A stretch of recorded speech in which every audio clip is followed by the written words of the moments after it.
मी निष्ठा Mukherjee Poddar international school इयत्ता 6वी निकोलसची छात्र आहे।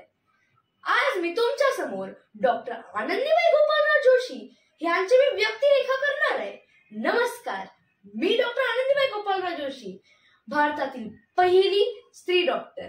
तुम्हाला माहिती आहे मी आज इथे का आली आहे? तुम्हाला सगळ्यांना माझ्या कहाणी माहिती आहे, पण तरी सुद्धा आज मी तुमच्या समोर परत मांडायला आली आहे। असं म्हणतात की पैशाचे स्पर्श झाल्याने लोखंड सोनं होते।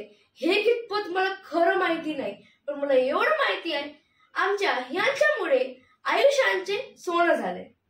माझा माहिती मुलींना शिकवण नाहीच होतं, कारण रूढी परंपरा धरून चालणारं कुटुंब होतं माझं।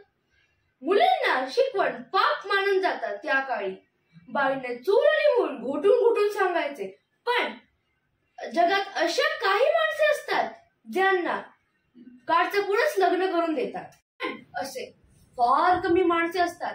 योगायोगाने माझं लग्न एका चमत्कारी माणसासोबत झालं, ज्यांचं नाव गोपाळराव जोशी। खरं तर पहिल्या भेटातच मला हे माणूस वेगळं वाटलं, कारण ह्याला मला शिकवायला खूप होतं। हट्टी, तिरसट व मला थांगपट्टा ना लागलं होतं माझा। चला, फार वेळ घेतले तुमचा, निघते। धन्यवाद।